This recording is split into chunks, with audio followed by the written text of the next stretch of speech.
Namo tassa bhagavato arahato sama sambuddhassa.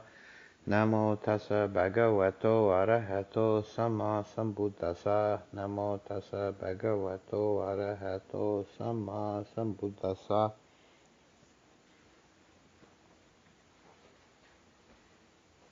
This evening I thought I'd say a few words on the topic of karma, which is an essential part of the Buddhist teachings. It's included in the definition of conventional right view, and it's a topic that I think in this world generally is commonly misunderstood or partially understood. The idea of karma has become somewhat accepted into the broader society in a kind of bastardized form, and is confused what actually is meant within Buddhism with the idea of Kamma. Kamma, that's the Pali word. Karma is the Sanskrit word, but it's the same thing. The first point to make is that Kamma refers to action. It comes from the same root as karoti, to make or do. So Kamma is actions taken with volition. This is the first point of confusion, because very often when people are talking in a loose way and an untechnical way about kamma or karma, they're using it to indicate the results. So they say, "Oh, that's your karma," or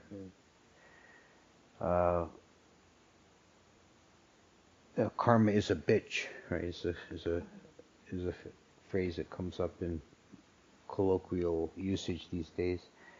The results of kamma are, in Pali, they're vipaka.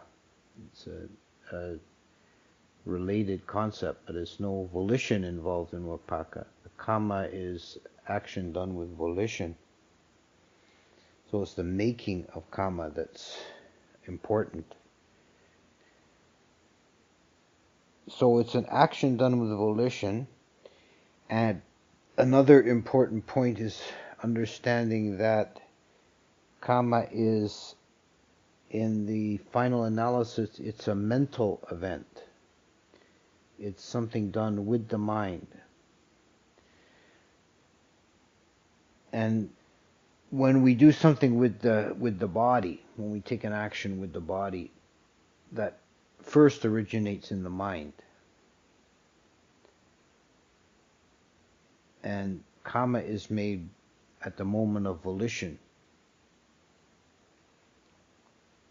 This was a point that was of contention between the Buddhists and the Jains in India, in that the Jains had a model of kamma or karma that they called the three-door model, because they said kamma can be made with the mind, speech, or body, and the Buddhist system was one door. The kamma is only made with the mind. And how this works out in practice is in such things. The common point of difference, the common example, is in the accidental killing of insects. That for a Buddhist, there's no kamma made if you accidentally kill an insect. The classic example is stepping on a beetle in the dark. Whereas for a Jain, that still is a karma of killing. So the Jain monks, for example, would take elaborate precautions to avoid accidentally or unintentionally or even unknowingly killing small animals like insects. they would wear cloth masks over their faces to avoid breathing them in. If they're walking on a path where there might be insects, they would sweep it ahead of themselves with a broom. But Buddhism in general always puts the primacy on the mind. So this is a point that one needs to always bear in mind and bring up again and again. The very first verse of the Dhammapada, mind is the foremost, mind is the forerunner. Body follows mind like the cart follows the ox. Mind is the only creative force. The body is by itself is inert. That only mind has the capacity to have volition and to be a creative force for good or ill in the greater universe.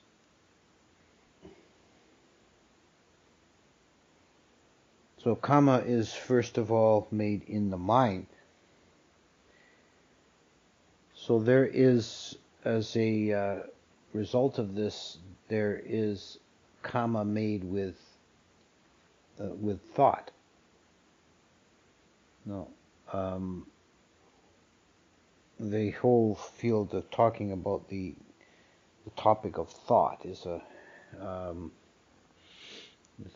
a big field in itself, and it's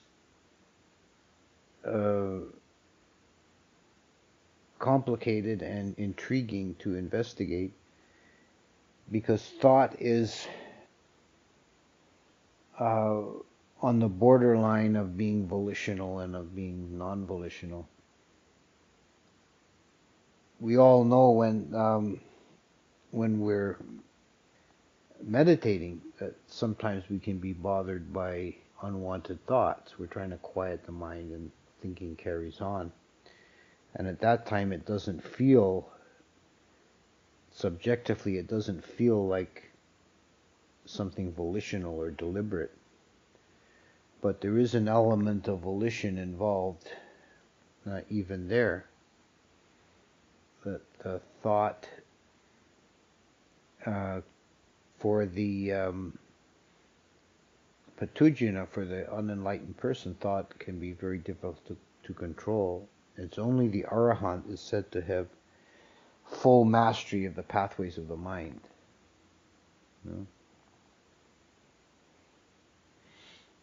So it may seem kind of paradoxical, but volition is not a factor that's actually always entirely under our control. It takes discipline to have controlled volition. And thought springs from volitional action of the mind. And there are, as I said, there is Kamma associated with thought, and there are right courses of thought and wrong courses of thought. And one of the lists bearing to do on ethics or morality are the 10 right courses of action and the 10 wrong courses of action. And there's considerable overlap with the 5 precepts, but it's expanded to include 4 mental courses of action that are either right or wrong. Right thought is thought that springs from generosity, and the opposite is wrong thought is thought that springs from greed. And there's thought that springs from wisdom is right, and thought that springs from delusion is wrong. Thought that springs from kindness is right. Thought that springs from cruelty is wrong. thought that springs from loving kindness is right, and thought that springs from ill will or hatred is wrong. So this list has relationship also to the three roots of ill or wrong action are greed, hatred, and ignorance. And the positive forms are usually given, the right root, the wholesome roots are usually given simply as negatives of those: non-greed, non-hatred, and non-delusion. Adosa, alobaha, moha. But it's kind of an interesting point that in the list of the four right thoughts and wrong thoughts, there is a split in the factor of ill will between hatred and cruelty. I think there is a difference in that hatred or ill will is, in the more basic form, is some Dhamma, some object, a person or a thing or an event that you have a ill will towards. You just don't want it to be present. But cruelty is a refinement of that, where you actually want to make some being suffer. Okay?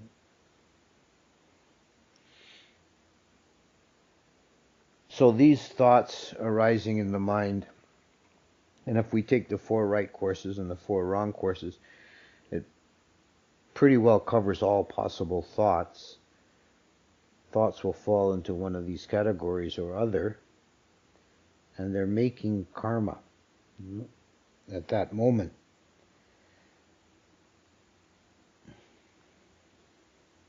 Another rule of Kamma is that Kamma always has an effect, meaning that there will be a result of Kamma.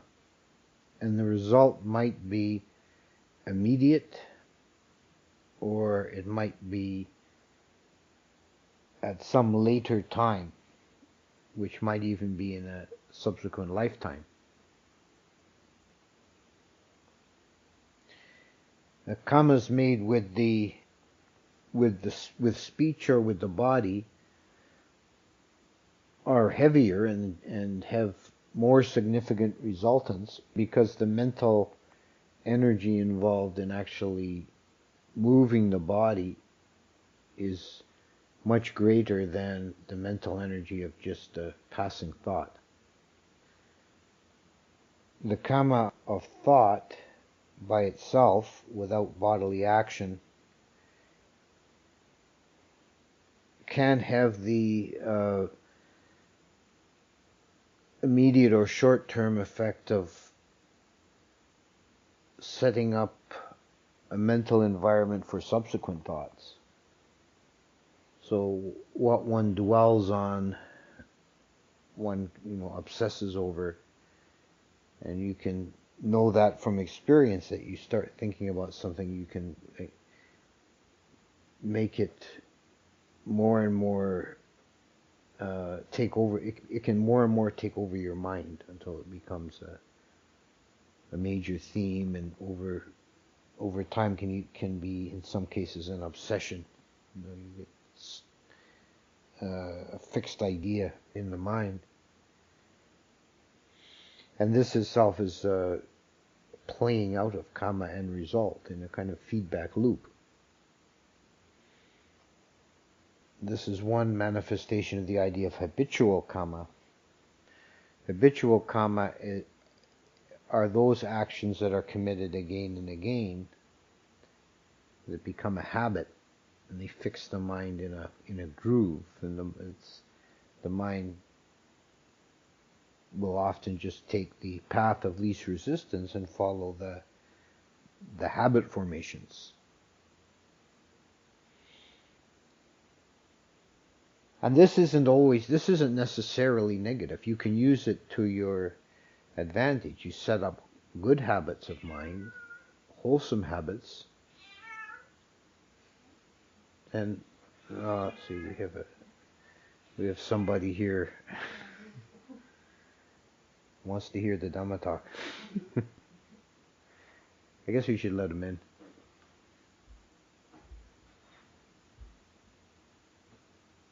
Okay, so we're talking about habitual kamma. You get a habit set in the mind follows that groove. So if you set up wholesome habits, then they become easy to maintain and follow. An example is a daily practice of meditation. That one of the things people ask me sometimes for advice about, how to set up, what's important for daily practice, how long should they do it, what kind of meditation.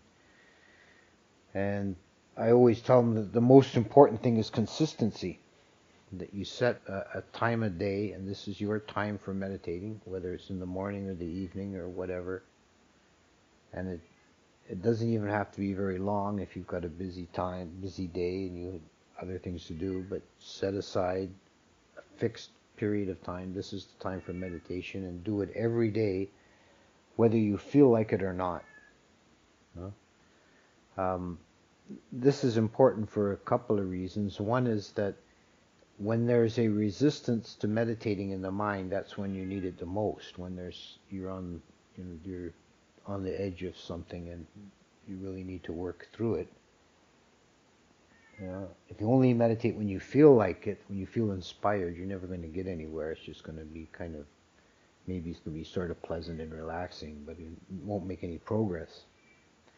But the other thing is just setting up this habit so that if it's done consistently for a while, then it becomes easy because it's a habit of mind. It's just something you do. It's like you brush your teeth. You don't have to make an effort to remember and force yourself. You just been doing it for so long, you just do it. So you can set up wholesome habits of mind and take advantage of that habitual kamma. But when a negative habitual kamma is set in, then it takes effort it takes an application of significant factor of volition to break that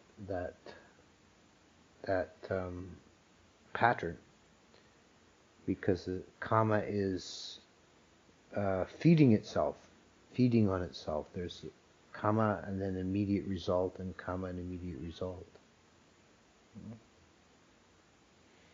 Another point about kamma is in relation to the dependent origination. The first few stages of the dependent origination are because of ignorance, karmic formations, because of karmic formations, consciousness. And this applies very precisely to the rebirth process. But the kamma is made out of ignorance. One who has no ignorance makes no kamma. This is a subtle point. The arahant makes no fresh kamma. The arahant's actions in the world are without karmic effect. They're classed in Abhidhamma. They're not classed as karmic. They're classed as kriya, effective.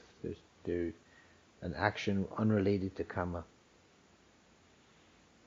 But for anyone else who's not an arahant, their actions are always coming out of some degree of ignorance, you could say, or incomplete knowing, incomplete understanding, kind of pushing out in the dark. And the accumulation of these actions results in the consciousness, the rebirth consciousness, arising in a new existence. It's impelled by these previous acts of kamma, and the previous acts of kamma determine a place for this consciousness to arise in. It's called the patisandhi vijnana, the rebirth linking consciousness. And this is why an arahant is not reborn, because he has no karmic force to impel a consciousness to arise subsequently. This is the aspect of Kamma that the Buddha talked about.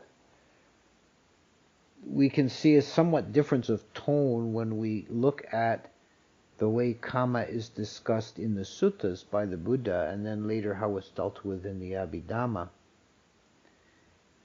Mainly when the Buddha spoke about Kamma, he spoke in a kind of a broad brush approach, dealing with the effects of Kamma on your particular station of rebirth. And there's one sutta where he goes into various examples about we see in this world there are some beings who are born into wealth and some who are born into poverty. And the reason for this is a previous Kamma, that in the past the ones who were selfish and greedy, they're born into poverty. The ones who were open-handed and generous, they are born into wealth. We see some beings are born healthy and strong, and some are born sickly and weak. And the ones who are healthy and strong, they protected and nurtured others. The ones who are sickly and weak, they hurt and injured others. And some beings are born beautiful and some are born ugly. The ones who were born beautiful in the past had a kind disposition, full of loving kindness, and the ones who were born ugly, in the past they were angry and mean-spirited. And some beings are born intelligent and some are born stupid. The ones who were born intelligent are the ones who took interest in the Dhamma in their past life and studied and asked questions. And the ones who are stupid never took any interest in the Dhamma and never thought about it or concerned with it. The list goes on. There's other examples. And often when the Buddha talks about morality and ethics, he'll make the point, if you break the precepts, you can expect a rebirth in the lower realms of the animals, the ghosts, or even in the hell realms. If you keep the precepts, you could be reborn as human or deva. So the primary emphasis in the suttas about Kamma was always in this kind of macro approach, dealing with whole lifetimes. But when we get into the Abhidhamma, it takes it down into the realm of mind moments. That mind moments, a single occurrence in the mind, is either karmically effective or it's karma resultant. And there's a complex system of how these manifest, but there's always a balancing, that the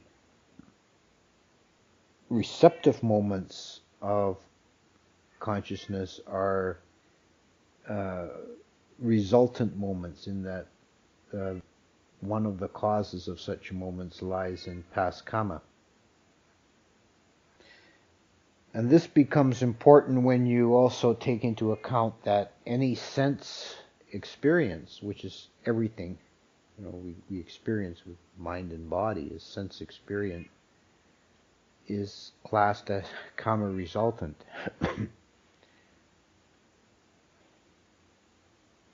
The Buddha also said that it's a wrong view to say everything is determined by karma.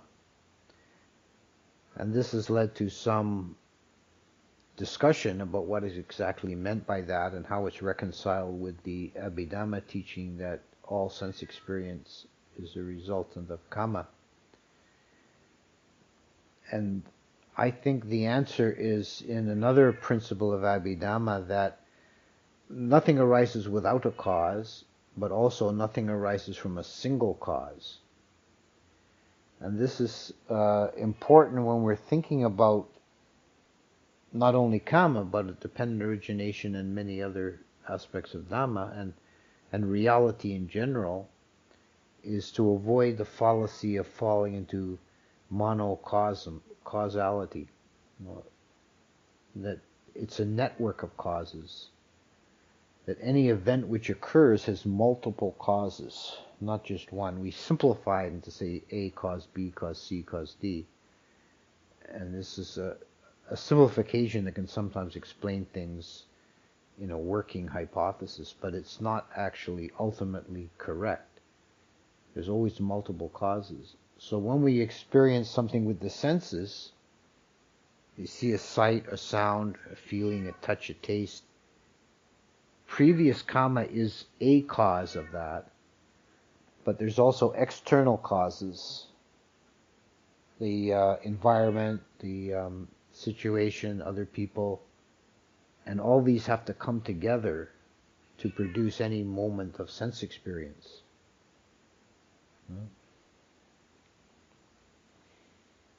So example might be, say that you have a pleasant visual experience.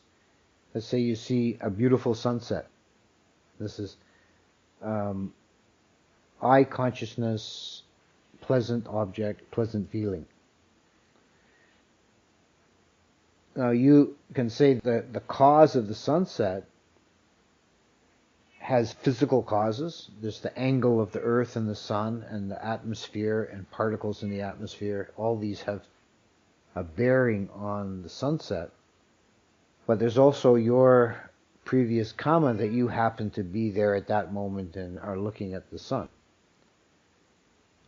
So there's an interplay of external reality. If the two did not come together, the external reality and the kamma, you wouldn't have that experience. You might have the kamma for a pleasant visual experience, but if it's heavily overcast and you can't see the sunset, then you're not going to get that experience. Your kamma doesn't directly affect the weather or the rotation of the earth, but it has a bearing in whether you are present at that moment and are open to that experience. Something that people have a difficulty with understanding kamma is the role of kamma in determining external objects or events that will impinge on your mind stream. And this is not a problem unless you are subscribed to a purely materialist view, which Buddha declared was wrong view. The mind is the foremost creative force, and the events that impinge on our awareness involve a creative aspect of mind as well as external causes. I've thought that this is, in modern terms, this is related to the idea of, from modern physics, of the collapse of the wave function. That the universe is essentially not a solid reality, but is a field of potential or possibilities. And it's only when consciousness impinges on that there's a collapse of the wave function, and a particular reality manifests.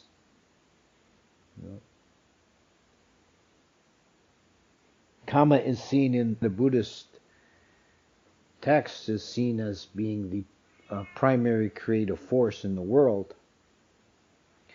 In fact, it's held that when a universe arises, the universes or the world systems, it's probably better to say world systems, cycle in and out of existence after a long period of time, which we would probably measure in billions of years, that a world system arises and matures and passes away. The occurrence of the new world system is generated by the kamma of the beings from the previous world system.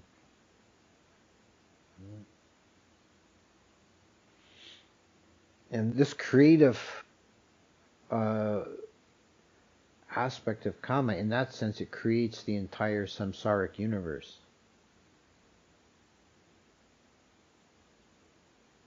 And there are more local examples of that in the texts as well. It's the idea in the Dewa realms where reality is more fluid than it is here. When a being from this world who has merited rebirth in the Dewa realm appears in the Dewa world, he appears in a palace already existent. And that palace was generated by the actions that he committed as a human being, by his Kamma. And his Kamma generates an external, multi-story, multi-roomed, highly embellished palace for him to be reborn into, entirely by the actions of his Kamma.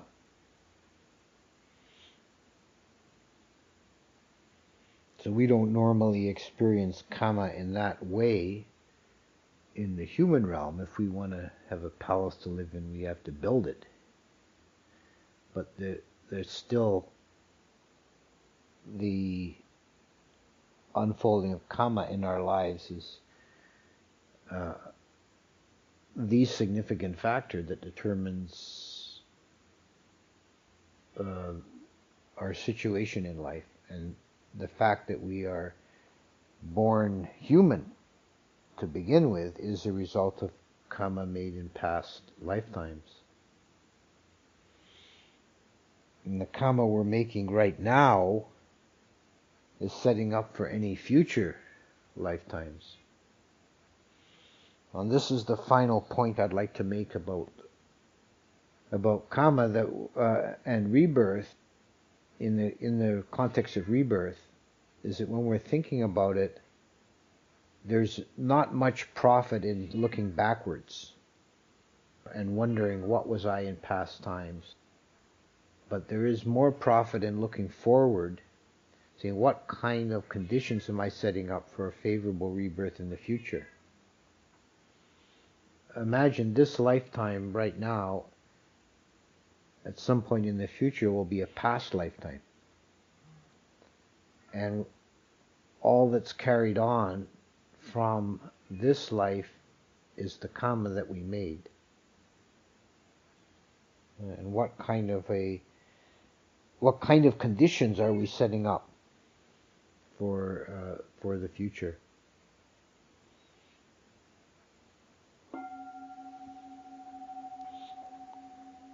Andamayam Dhamma Kataya Sadhu Karam Dadamase Sadhu Sadhu